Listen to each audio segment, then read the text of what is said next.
Hi, it's Marilyn Devonish here from transformationstm.com, and today we're going to do something a little bit different. I'm going to read to you, and I'm going to read you a blog that I wrote, published on the 20th of December, the year 2014. So as we sit here today is the 31st of May, the year 2020. So that was 6 years ago. So this is the piece I'm going to read. It is entitled, I Can't Breathe, the Racial Evolution That Needs to Be Heard. I titled that 6 years ago. For those of you who have been watching the news and media, you would have heard those be some of the chilling last words of George Floyd, as he lay dying in full view of the public in broad daylight and thankfully caught on camera. The reason I say thankfully is that had it not been caught on camera, he most likely would have been another statistic of a black man who was resisting arrest and therefore brought about his own demise. If you watch the video, and I don't advise you to watch the video if you're squeamish, however, if you need a little bit of a shake up, please go forth and watch that video and you will see there was absolutely no resistance there at all. So what it actually looks like was a modern day lynching. I don't know if you're going to see the picture of this. My blog opens with a picture of a black man. There's not much of his torso left. The legs are missing, much of the arms are missing. He's hanging and he's charred because that was the old style lynching. And basically what we saw was a modern day version of that as far as I could see and from the camera angles that I saw. So I'm going to read you this blog. I'm not going to change any of the words. I'm going to read it exactly as I wrote it 6 years ago. Because having sat and watched what I watched, and initially I just saw the still photo of the man, if you can call him that, kneeling on his neck, and I was just like, immediately I saw it before I'd even seen the headline about I can't breathe. All I saw was a still photo, and I had a flash of this blog, and I was like, I wrote about that 6 years ago. And then I think it was a day later, that was then the caption that started circling around social media. Now it's quite a long blog. I'm guessing it's about 2,000 words. I can be a little bit wordy. But we're just going to read this and we're going to see how it goes. Hey, Patricia Evelyn Green Rogers has been a pioneer of the social justice, black justice, equality movement since the days of Dr. Martin Luther King. She's worked with some of the greats of our time. Please go and look at her page. I will actually find the interview. We did a podcast interview a few years ago. I'll find the link for that because her lineage and kind of tireless pioneering work in this area is second to none. Hey, Stephanie, how are you? Right, so here we go. I Can't Breathe, the Racial Evolution That Needs to Be Heard, written by Marilyn Devonish on the 20th of December, the year 2014. I just had one of those photo reading aha moments, one of those light bulb moments, one of those moments that makes me stop and go. I wonder if that's what could be happening in the world. I wonder if this could go towards explaining it and be true, ? We seem to be seeing the past uprising again. Brutal and graphic pictures of slavery and lynchings and people burning while hanging from trees abound on Facebook. Astounding and intriguing videos of slaves speaking in their own voices. People marching on the streets in support of I Can't Breathe. Riots in Ferguson regarding the decision regarding the shooting of Michael Brown that seemed to mimic the so-called trial of Emmett Till. His mother insisting on an open casket so that the world could see what the accused, who openly admitted to the crime, had done to her son. I've then said in brackets, the pictures are probably too graphic to show here. However, they are openly available online. That said, they are probably no more graphic than the picture above. Yet with this one, it is possible not to see that it was a real flesh and blood man hanging charred from that tree. I recently said on Facebook that I half expect Dr. Martin Luther King or Malcolm X to walk in and be interviewed on TV, because the news is so reminiscent of what they were trying to bring to the surface and resolve in the 1950s and 60s. After the second photograph below was taken, Dr. King was shot dead, so he never got any more than a tiny glimpse of the now infamous Promised Land. And on the blog, there is a picture of Dr. Martin Luther King. That was taken just before he was shot. And this is where, for me, it got very interesting. I've seen white people telling black people to get over it, to move on, to stop moaning and stop living in the past, and to take that massive chip off their shoulder and do something to get on with creating their own life and reality, because no one is now actually holding them back. Or is there? I often get those last resort calls from clients, those clients who have tried everything to resolve a particular issue, yet yet it is still there, sometimes solid and unshakable despite and in spite of their best efforts, and other times recurring years after they thought they'd worked on it and resolved it, coming back to hinder their thoughts or lives years after they kind of lanced that boil and moved on. And for some of those clients, their experience of life since they first tried to tackle and resolve the issue is that they had moved on, is that life had been okay, and that it was done until it wasn't done. For other clients, they knew that they had resolved and let go of something, yet there in the back of their mind, in the depths of their psyche, and at the seat of their soul, they unconsciously knew that the remnants remained and that more stuff and pus was yet to surface at some point. And when we get conscious about what that something is, it's like a bolt of lightning for my clients. And their reaction is usually along the lines of, oh my God, I can't believe that is still buried in there, because I've worked on this so many times before, but it makes so much sense.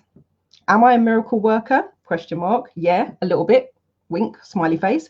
I have my ways and means of getting the psyche to talk. Yet more than that, what happens with my clients is what I suspect is happening with the world.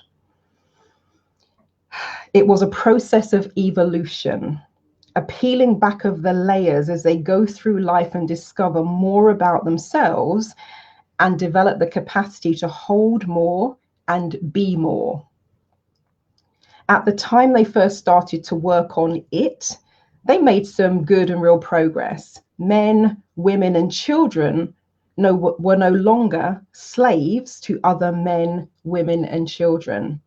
Blacks and whites could now use the same entrance and sit next to each other on the bus. Black men and women could own a piece of land and have their own property. That was all the world could handle at the time.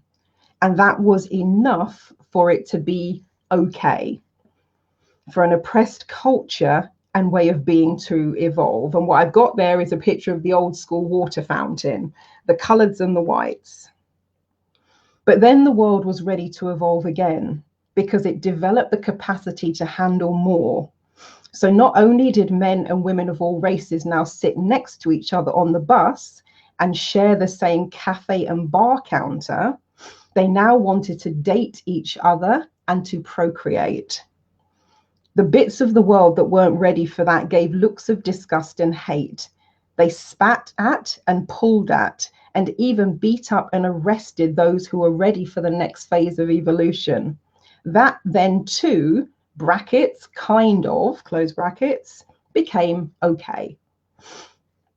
But then the world was ready to evolve again, because it had grown up some and was ready to handle more. Could Black men and women really move from slave labor and manual labor into white collar, brackets, notice the term that still pervades today, white collar, jobs? Could they one day hold positions in management, possibly even senior management? Cue people like my uncle, Jeff Crawford, who here in the United Kingdom helped lead the corporate phase of the civil rights movement. R.I.P. Jeff. He was instrumental in getting British Rail to change their policies and not just hire black workers, but hire them for positions that they were by then qualified for. He went on to be the black man who was part of the first ever independent police complaints authority, because social justice and not abusing your positions of power was his thing. You can read Jeff's obituary from the Guardian newspaper here. There's a link on the blog if you want to read his obituary. The Guardian described him as a pioneering campaigner against racial prejudice in Britain.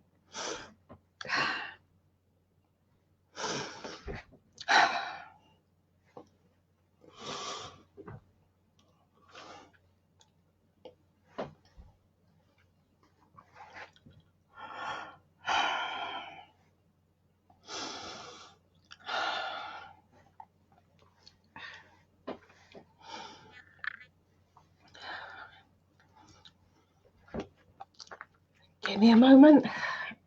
And this is only water. It's just easier to sip water from a glass than it is to use the bottle and have to swig it all the way back. Okay, here we go.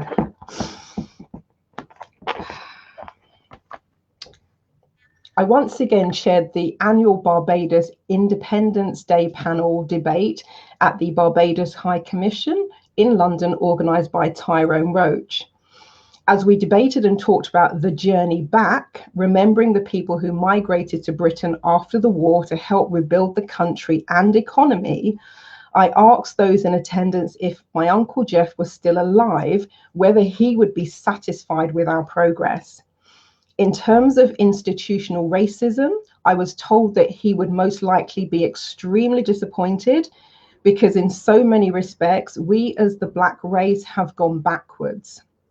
One attendee, who has been decorated by the Queen for his services to this country, said, "Many of us broke through the glass ceiling only to find that it was reinforced with concrete."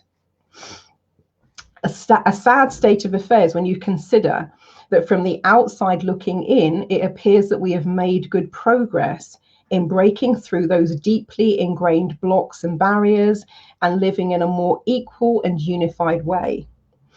The next wave of economic evolution and equality paved the way for the early pioneers in business and commerce and mainstream media, which then paved the way for people like Oprah Winfrey to not just own a piece of land and a business, but to dominate an industry.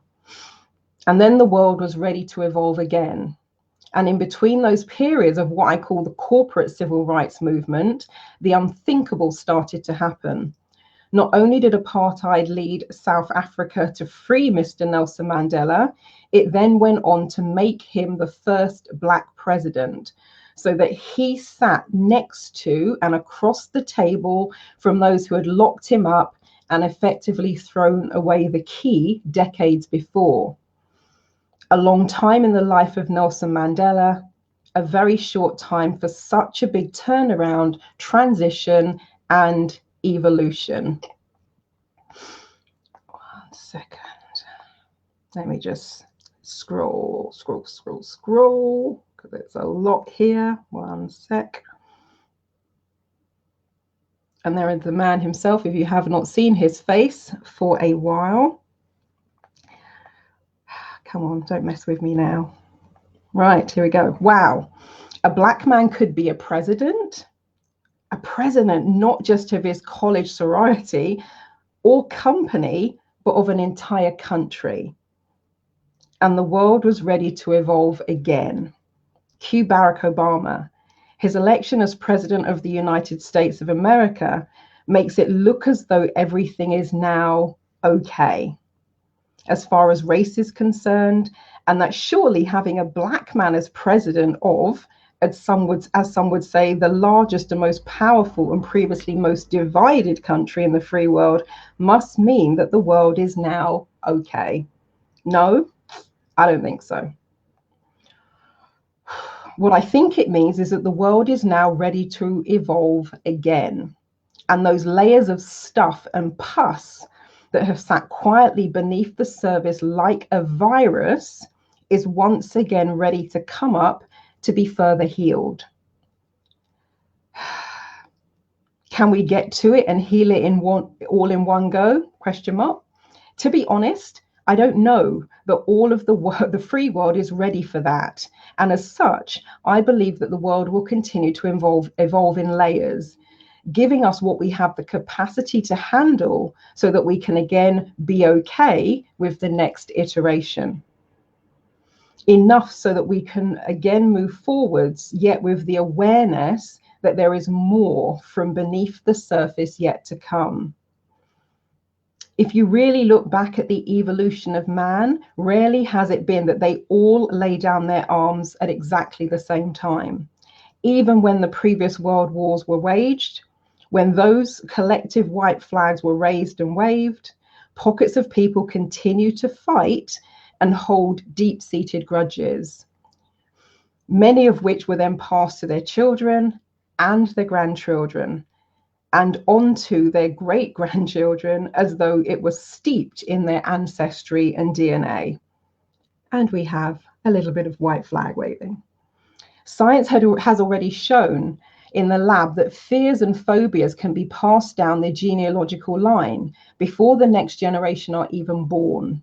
So I tell my clients not to beat themselves up to belittle or be angry at what seemingly little progress they have made over the intervening years, but instead to recognize that they most likely dealt with what they had the capacity to handle at the time or the skill to bring to the surface for resolution. I see what is happening in the world in the same way. We have seen that the world won't fall apart if Black men, women, and children sit along their white counterparts at the table. We have seen that intellect isn't the special reserve of one particular race or gender. We have seen that it is possible for different races to coexist and even thrive. What needs to come next is a dose of metaphorical castor oil or a universal ipecac to bring up and bring out the deep-seated blueprint of white supremacy that permeates the deep and hidden psyche of our Western world.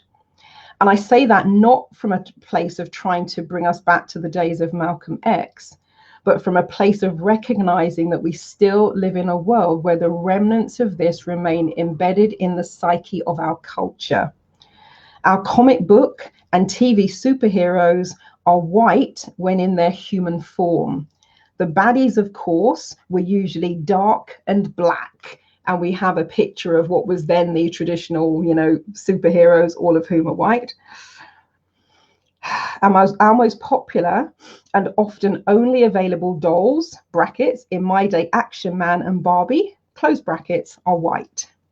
Our biggest Oscar-winning film stars are all white, with the exception of Halle Berry, who broke through in 2001 and got her hands on an Oscar, becoming the first African-American actress to win Best Actress in a leading role.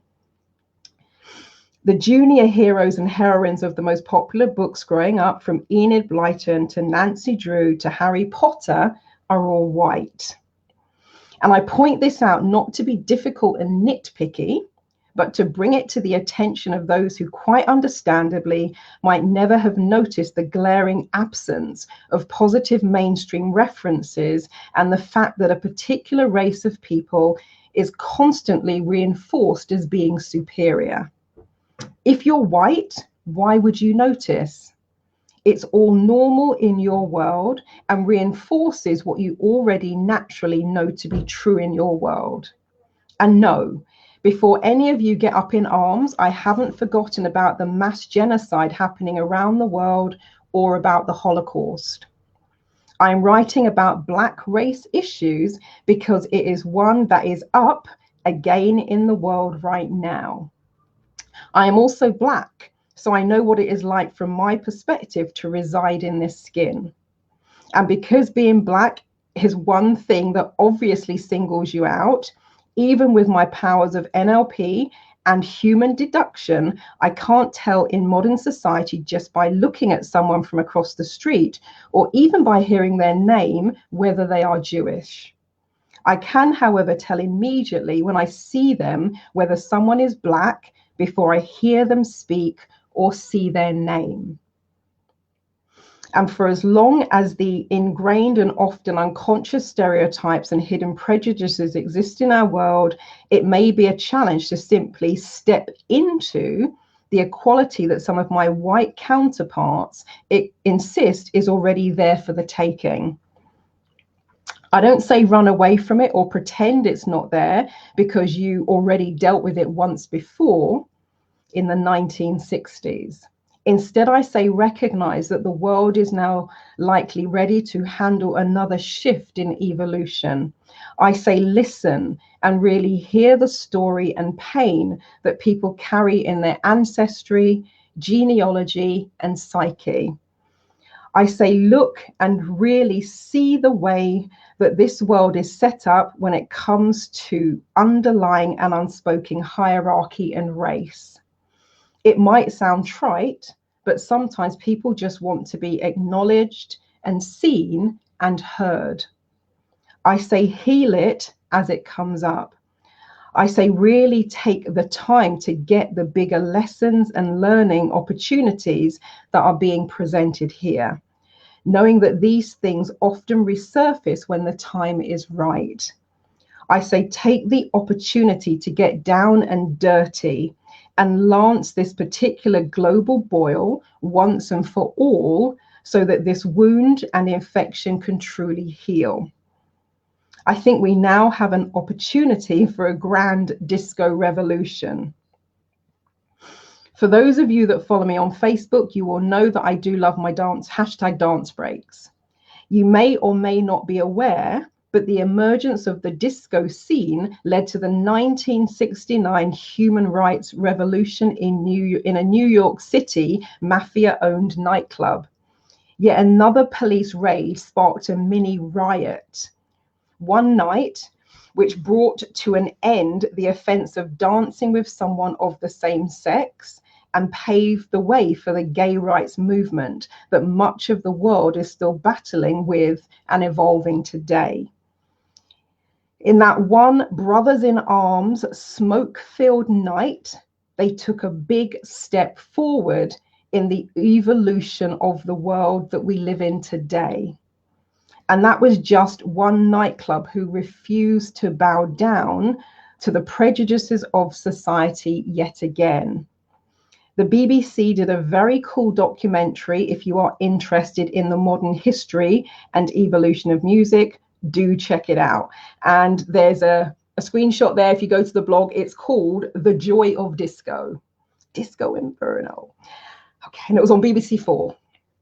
Parts of the world have already protested and marched for Trayvon Martin, for Eric Garner, I Can't Breathe, and for 7-year-old Ayanna Stanley Jones, shot by police while she slept, and all charges dropped.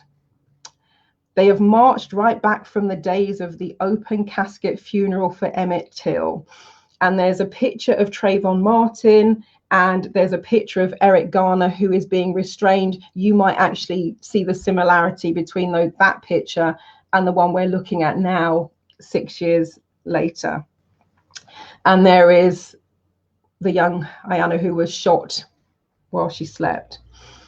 So let us remember and learn, not so that we can keep looking back at the past, but so that we can now build on this and move on to an even more integrated future, where rather than trying to carve up and carve out a piece of the world that none of us really owns anyway, we can instead enjoy being here and fully experiencing this thing called life which at the moment is so easily being taken away.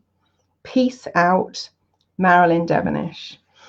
About Marilyn Devonish. Marilyn Devonish is a freelance magazine writer, corporate trainer, workshop facilitator, therapist, and keynote speaker. She is passionate about igniting and creating lasting positive change for individuals, corporations, and communities. Website www.transformationstm.com. Trance is TRANCE, formations F for Freddy, so FORMATIONS, TM is in trademark.com. Email Marilyn@transformationstm.com, and Marilyn is MARILYN. Addendum. An English friend of mine, aka Caucasian White, just read this blog post. Her very insightful comments are below.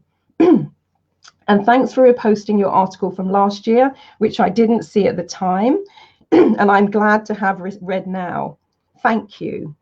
Good to read, good to know, good to breathe in, good to be with. And here's to evolving mine and the rest.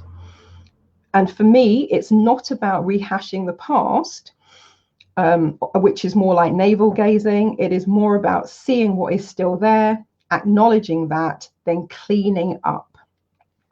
I suspect that we have a few more generations to go for such an evolution to take place.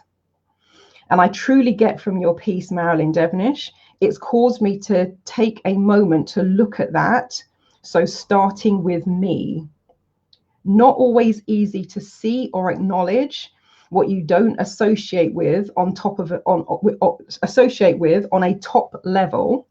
But if you look away from that which I don't like, it doesn't stop it being there. Just because I don't like it, if only it were that easy, as you say in your piece, 1/we/I have to go through the layers. So as you say, look, see, acknowledge, then clean up. End of blog post. Told you it was wordy. Thank you very much for listening. And I've just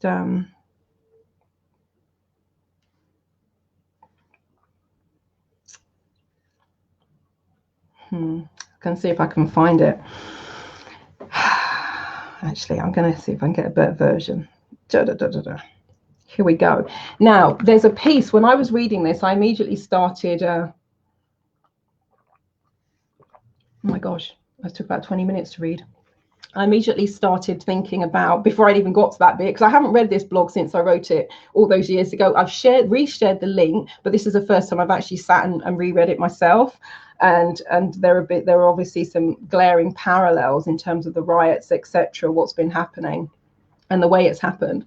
But I immediately started thinking of the piece that is often attributed to Marianne Williamson, to Nelson Mandela, but it was written by Marianne Williamson. It's actually one of my favorite pieces. For those of you who've been on a couple of my workshops, I won't tell you how I use this piece on the workshop, because that would spoil the fun should you ever come along. But it's a really deep and powerful piece. And I first encountered it being used as a practical healing process with a friend of mine who years ago used to run trainings in the UK, a guy called Chris Howard. And there was also, the workshop I was on was run by Dr. Joanna Martin. Some of you know Joey as well. And they use this piece in a completely different way. And that's the thing that gave me the idea of how I can use it on my workshops as well. But I think I'm going to close with reading you this piece because it is just so powerful and so moving. And I just love it. So, our deepest fear is not that we are inadequate. Our deepest fear is that we are powerful beyond measure. It is our light, not our darkness, that most frightens us. We ask ourselves, who am I to be brilliant, gorgeous, talented, fabulous? Actually, who are you not to be? You are here for a reason. Your playing small does not serve the world. There's nothing enlightened about shrinking so that other people won't feel insecure around you. We are born to make manifest the glory that is within us. It's in everyone. And as we let our light shine, we unconsciously give others the permission to do the same. As we are liberated from our own fear, our presence automatically liberates others. And that is a piece by Marianne Williamson. Those in the United States, you will know she was running for office a few years ago. She did pull out of the presidential race. But hats off to her for even having the thought and going for it and doing it. It's one of my favorite pieces, and I use it in a number of different contexts. But it's a great piece, and I think it's one that definitely worth remembering now in terms of stepping forwards, stepping out, speaking up, because it's always been important. And I think what's being highlighted in the world now is we are being reminded just how important it is. So that was that really. So that's what I wanted to share with you, a spoken word version of that blog, because I appreciate it's a long read. I have actually added something to my blog recently, so I'm going to start turning them all into MP3. So if you don't want to read, you can just click the play button and you can listen to the blog from there. For those of you who are joining me for the webinar on Wednesday, what I'm doing there is I'm kind of running one about, we're going to clear some genealogical and ancestral energy. So if you want to join me for that, feel free. It's free of charge. The link is on my page. It's a long link. I'm not even going to attempt to say it here. But if you want to join us, you can do. And I think what we're going to do there is we're going to go back and clear some of the old kind of what I've called it is the Huna Ancestral Healing Episode 1. And we're looking at releasing deep-seated ancestral trauma. And so what we're going to be doing, that Huna is one of the favorites of my clients. If you don't, Huna, Huna, if you've not heard it before. And a friend of mine, because I was saying to Danny, you know what, I'm going to do this as an open webinar. I still have to register, but it's going to be open. It's going to be free. And I was saying it may attract people who are not my regulars, not in my regular tribe, and it might be a little bit of a shock in terms of what we're doing. And so Danny Blechner and I were talking about it. So Danny is the founder. She's the founder and she's the book journey mentor at Conscious Dreams Publishing. And we were talking about, how to frame this one so that the right people end up on it. And so Danny wrote a piece, which I think is great. She says, this session is for you if you are dealing with overwhelm, trying to cope with current events and a continual systemic racism. Number 2, are familiar with or open to energy clearing. In this session, we'll be using Huna and possibly some Access Consciousness with Emotrance. And we might also discuss timeline and ancestral and genealogical work, close brackets. The brackets is my bit. Number 3, you want a safe space to clear and share your experiences dealing with unconscious racial bias and racism. And number 4, you want to and are ready to let go and release some of that. So we're going to have a bit of a conversation about what I call the elephant in the room when we do this. We're going to talk about, from my perspective, from a therapeutic perspective, the importance of looking back and working with your ancestors, working with your lineage. I'm going to give you a little bit of an overview of the energy clearing processes that we're going to use, because I've already seen from just having a quick look at the sign up so far that there are people who have not, as far as I know, been on any of my webinars before. And I give you a little bit of an introduction to Hawaiian Huna and the experiential clearing work. And then we're going to do a trauma release session to at least start playing with the first layer of that and kind of opening things up. And the thing I'm always saying with my clients is, we're going to talk also about your mind and how your mind works. And we're asking that everything that we do is for your greatest and highest good. So we'll talk more about that. If you're watching this in real time, that's going to take place on Wednesday, this coming Wednesday, 8 p.m. UK BST. If you're watching this as a replay, then the replay will be somewhere. And what I'll probably do, if you're watching this on YouTube, I'll add the link to the webinar once we've run it underneath this video, so you can go back and watch it if you choose to. Hey, Kathleen. I know Kathleen says this is so ghastly and sad. I know, absolutely. and the Minneapolis connection, because I've been a photo reading instructor for the past, well, March 2002, so you can work out the math depending on when you're watching this in real time. That's 18 years. But I did my photo reading instructor training out in Minneapolis. So, you know, to see that trending in a place that I can, you know, so peaceful, and just, you know, to see it trending in this way, I'm like, it really is crazy out there. So thank you for watching. If you know anyone who could benefit from listening to the spoken word version of that blog, please feel free to share this video with them, to send them the link. That's absolutely fine. I've got an open Facebook page. Yeah, and just wishing you all safe travels, and I'll talk to you all very soon. Thank you so much for the comments. Thank you for watching. Thank you for sharing. Thank you for reading the blogs. And yeah, and I'm, you know, I'm seeing a lot of, you know, I've got some friends, you know, one of them, Claire Brummel, who I consider to be a pioneer in this field. She's white, I'm going to put it like that, but she's been an absolute advocate of this conversation for such a long time.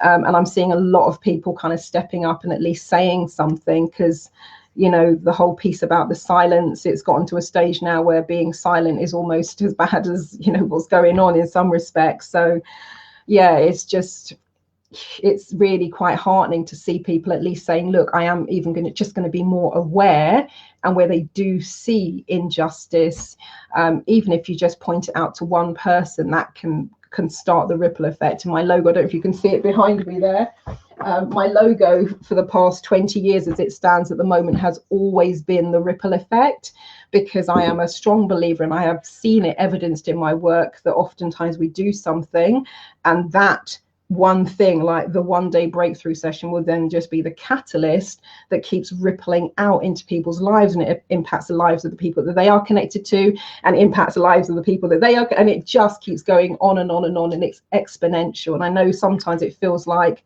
you have to have a big platform, you have to have a really big position, you have to be famous to make a difference. But then I have to think back to people like Rosa Parks, I have to think back to people like Dr. Martin Luther King, and actually it was a woman who pushed Dr. King into that position, and it was a woman who was responsible for him doing that "I have a dream" speech, because he had something else prepared for that, and she shouted out from the crowd, "Dr. King, tell them about the dream." So that's just one person, examples of one person. So I think we all have a part to play if you want to see the world evolve and grow in a different way. I would really like to see that version of the promised land while I'm still alive. I'm ever optimistic. I still hold out hope that that could be possible. But it is now going, I think it's going to take a village. It's going to take a village to kind of move things forwards. And, you know, for those of you who are watching this in real time, from I think it's the 8th to the 12th of June, I've been invited to present a paper at the Global Hope Peace Conference. Of course, it's taking place online because we're still in kind of lockdown. And the talk that I put forward several months ago was about resolving the unresolvable, and I'm going to be talking about some of the work that I've done with gangs. We're bringing together gangs, the police, and warring local authorities and residents living on the estate. And with one of those cases, in just 4 hours, had those people, you know, the police have said, "We're not coming, Marilyn. We think you should hire your own security, and you need to get some bulletproof vests." I did none of that. My boss, that was, you know, I was working for a consultancy firm at the time. That's the one time they actually said, "I really don't want you to do this job. I really don't think you should go." But I actually knew, if you give me these people and put them in a room with me, give me 3 or 4 hours. Well, that's all I had. I actually wanted a whole day. The local authority went, "It's too risky." So we did 4 hours. And the vision I had in my mind, because the police said they weren't coming, the gang members kind of agreed but said okay. The residents were afraid, and the local authority were like, "Whoa." And but my vision at the end of that 4 hours was going to be that we would be breaking bread and having conversations and enjoying each other's company. That is exactly what happened. And it kind of, you know, the way that it was something called it was on the Campsbourne estate in London. And one of the gang members had been killed on a stolen moped, and apparently one of the police officers had said something derogatory while standing over his body, which the rest of the gang members heard. That turned into kind of all-out war on the estate, understandably, and that's why the police said they didn't want to be involved. One of the things that the gang members did is they created a video for their fallen comrade, and they said, if we come, we want to show our video. Now, I already know the residents hate them.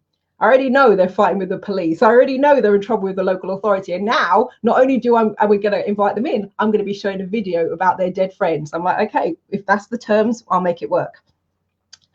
So we're all in the room. I get them working in little groups, you know, doing some exercises, you know, because I'm a corporate trainer as well. So design it like a corporate training event in terms of the parameters that were laid down. We got to the part which was 3/4 of the way through, where I said, okay, and I explained the premise of the video, and there was silence. So I pressed play. The video played. It ended. You know, when the silence is quite long, it was probably only 5 or 10 seconds. And then I really wish you know, it's like, I wish it had been filmed in many respects. The first person to start clapping was one of the residents. There was a Mexican wave. The whole room, including the police, gave a round of applause. And then one of the most vehemently opposed residents says, that was beautiful. I would like to watch that again. And one of my overarching memories of that day is I'm walking up, because what I'd said to the residents is, look, if you can cook, or if you have a national dish, please bring it with you. Because we were in like a church hall. So I said, please bring it with you, because my vision about breaking bread. So I'm walking around at the end of the event, and there's a woman who must be like 5 foot nothing, with one of the gang members who must be a good 6 foot. They've both got a plate of food. She's looking up at him. He's looking down at her. And as I walked past, I heard her say, you have turned out to be such a lovely young man. She says, I remember your mother when she was your age. And that was music to my ears and food for my soul. And I knew in that moment, I'd done it. We'd done it. What then happened, because I was working with that local authority, I was running leadership development trainings and doing executive coaching and running away days. And what happened on the Campsbourne estate is not only did they have a great day where they were breaking bread, or the gang members were talking to the residents were talking with the police were there as well, eating with us. Everybody was there at the end talking and breaking bread. But what also happened on the estate is after that day, they got together, the residents and the gang members, and they started cleaning up the estates. So hanging baskets went up, repairs were made, because a lot of the young gang members were young black guys, strong, had lots of skills, and so they were using their building skills, their DIY skills, all of that kind of stuff, and working together with the residents to rebuild the estate. That was off the back of one 4-hour meeting. And with one of the other gang projects that I did, as far as I'm aware, that radio station, because we had 2 warring gangs and we were setting up a community radio station, but we didn't tell them that we're working with the gang separately. So I'm the coach and the mentor. So we're working with the gang separately for the first, I think it was 2 or 3 weeks. On week number 3 or 4, we then broke the news to them. But in order for them to get the studio and get all of the new equipment, they got to work with the rival gang. And the day before we were due to start, one of the gang members was stabbed and killed outside of our office. That's how bad this was. That community radio station, I was invited to, I think it was like something like their 7 or 8 or 10-year anniversary, whatever it was, out in Walthamstow, still going. And it's run by the community, but it started with bringing together 2 rival gangs who literally were killing each other. So when I sit here before you and I tell you that I am hopeful, that is why, because I have seen it with my own eyes and I have experienced it. You know, I remember the guy from the local authority saying, Marilyn, I don't know how you did that, but you worked some magic. I just had a wry smile. because I know that, I took some planning, of course, and thinking about how I want the day to flow and the order in which we should do things and who I want to, put near who. But I also know there's that magical ingredient, which we're going to talk about on the webinar on Wednesday, which is a lot of the Huna stuff and the energetic stuff.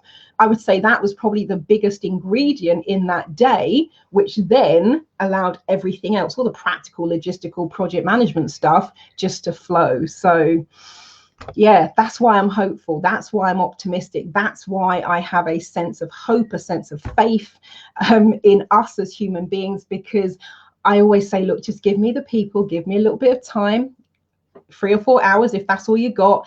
And I know that we can create magic. I know that we can create transformation. I know that we can turn these things around, and you will have people who are fighting literally and killing each other, walking out the other end, kind of hugging as brothers and sisters. I have seen it happen time and time again. That's why I'm hopeful. And I know this is a story I've kind of shared, and people have been horrified when I shared the story. But back in the day when I first started working as a coach and therapist, there was none of this online business. I had a website, but there were no pictures of me on the website. But I'd spoken to, the client on the phone. She phoned up, said, I want to come and do a one-day breakthrough session with you. Fine. So I was working at a therapy center not far from here. So she arrives. No, actually, I wasn't. I just moved to this street. So I lived in a flat further down. She came to the flat. That was it. She came to the flat. But we'd spoken on the phone several times. So we start the session, and people are always a little bit uncomfortable. You're going to do a breakthrough session, you're going to tell someone about your entire life, and you're talking about your negative emotions, your limiting beliefs, the blocks and barriers, what holds you back, yada. It can be a slightly uncomfortable conversation, even though we totally have fun when we're doing it. But I could tell there was something going on over and above her level of discomfort. So eventually, when we were probably about half an hour in, we had all day, because in those days I did the breakthrough sessions as one day. You're in at like 9:30, 10, out at 5:30, your life is transformed. Hello, goodbye, have a nice life. So we're about half an hour in. I'm like, we've got all day together. So I said, tell me something. Is there anything you feel you want or need to say? Because I get that something is holding you back and bothering you over and above just the logistics of the session. So she takes a deep breath and she said, actually, yes, there is. I said, go for it. I said, that's why we're here. She says, well, Marilyn, she said, I didn't realize you were Black. And I was like, okay, it's not quite what I expected her to say, but okay, carry on. She said, I didn't expect you to be Black, as in, I didn't sound Black when we spoke on the phone. She said, my mum is a racist, my dad is a racist, my family are racist, and I am racist. So if I'd known you were Black, I would not have come. It's like, okay, fine. I said, thank you so much for sharing. Now, I've told people this story, and some of them are completely up in arms about, the whole, oh my God, did you throw her out? Did you? I went, no, I was totally cool. And the reason I was totally cool is when I'm in the therapeutic context, I'm like, better out than in. We need these things on the table. We need to talk about it. So I said, thank you so much for being honest, and thank you for sharing. I says, now, ordinarily, if we've got to this point and you're here doing the session, I couldn't give you a refund. You're here now. The whole day's been blocked out for you. But I said, on this occasion, if you would feel more comfortable, why don't we call it a day here? I will give you a refund. No harm, no foul. You can carry on and invest in something else. Or you're here now. Why don't we just do the work? So she looked at me and says, well, I'm here now. Let's do the work. So we do the breakthrough session. Boom, off she goes. Now, this was in the summer, a bit like, it's really sunny out there today. So come December, I get a Christmas card. I see the envelope. I could tell it's a card. I don't because normally when you get cards, you recognize the handwriting. I look at it, I thought, I don't recognize the handwriting. I open the card, and the first thing I saw was the name on the right, but there was a big long note on the left. But I look at the name, and I was like, who's that? So I then read the note. And as I'm reading, I'm like, oh my God, it's her.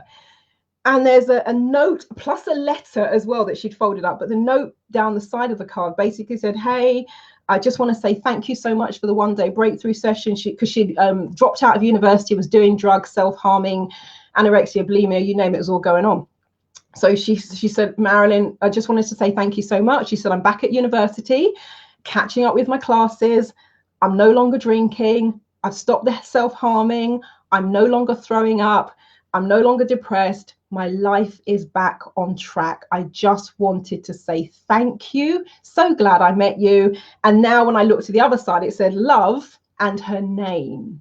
Again, that is why I'm not just hopeful. I know when you can get a human being in front of you, it is possible to change dramatically. Now, had she not come and done that breakthrough session, the path that she was on, there is a chance she would not be here, because it was self-destructive, you name it. She was doing everything pretty much in terms of drink and drugs and all the rest of it, and self-harm. So there's a chance she may not have been here, or that her life would have taken a very different path if she hadn't then gone and continued to look for somebody to help her with that. But to have that happen, and to have somebody speak those words to you, and at the end of the process be thanking you and saying, wow, I'm so glad I met you. That's why I know it's possible for us as human beings to change, when we create the right environment and we hold the right space. So I'm definitely gonna leave it there now. Hey Dr. Michelle, how are you? Hi Jacqueline. Dr. Michelle McDowell says, I love this story. Jacqueline Smith says, wonderful. And seriously, it is. It just, when I think about it, and I wish it was a Kodak moment. This was back in the days, I've always got a camera attached to me somewhere now, and of course I would have asked their permission, but this was back in the days where, you know, it wasn't that kind of gig, and we didn't all have smartphones hanging off the end of our arms. I know it's hard to believe, but yeah, but the abiding picture in my mind is the little old lady and the young man, and yeah, just great. So that's why I'm hopeful for the world. It's depressing, it's sad, it's heartbreaking, it's all of those things, and I still maintain a sense of hope. I think the day I lose hope is probably the day my number's up and it's time for me to go. Cool. Well, thank you for watching. Thank you for your wonderful comments. Patricia Evelyn says, can we speak today? If you're around now, oh, hang on, Rachel. Hey Rachel, the oily queen. She says, I do hope you are right. Thank you, Marilyn, for sharing your light and instilling hope in us. Rachel CK, you are most welcome. And actually, Rachel, you might want to actually make up an oil blend. Rachel does aromatherapy oils, and there's probably something you can do, you know, hope, healing, whatever. It might be fun to make an oil blend for that. Because yeah, I think, you know, there are so many things that we can do, but actually, for those of you who look into the sense of smell, etc., you know, it's already been proven that it can kind of affect the brain and the neurology in particular ways. So that might be a really fun thing to do. But Patricia, if you're around kind of immediately after I finish talking on this, if you want to have a chat, we can do that. I'm then going to go and get either breakfast, lunch, dinner. I don't even know what day or what time it is now, but I'm going to get something to eat. But yes, sure, we can chat. Oh, Rachel says, I have a blend for hope. Oh, how lovely. It's Rachel C-K. Check Rachel out as well. And if you're watching this on Facebook, just look through the comments. Her link will be there. But yeah, absolutely. Cool. That is fantastic. Well, thank you for watching. Thank you for joining me. Thank you for your comments. Thank you to those of you who sat through and watched this as a recording. That is wonderful. And also thank you to all of you who have shared this link as well. Right. Well, I will catch you later. Stay safe. And I'm sure as humans we can do even better. As Maya Angelou says, when you know better, you can do better. So, you know, I think we now know better. Jacqueline Smith says, thank you, Marilyn. It was an enlightening session. Oh, thank you for joining me. I really appreciate it. Here we go. Forward march. Bye.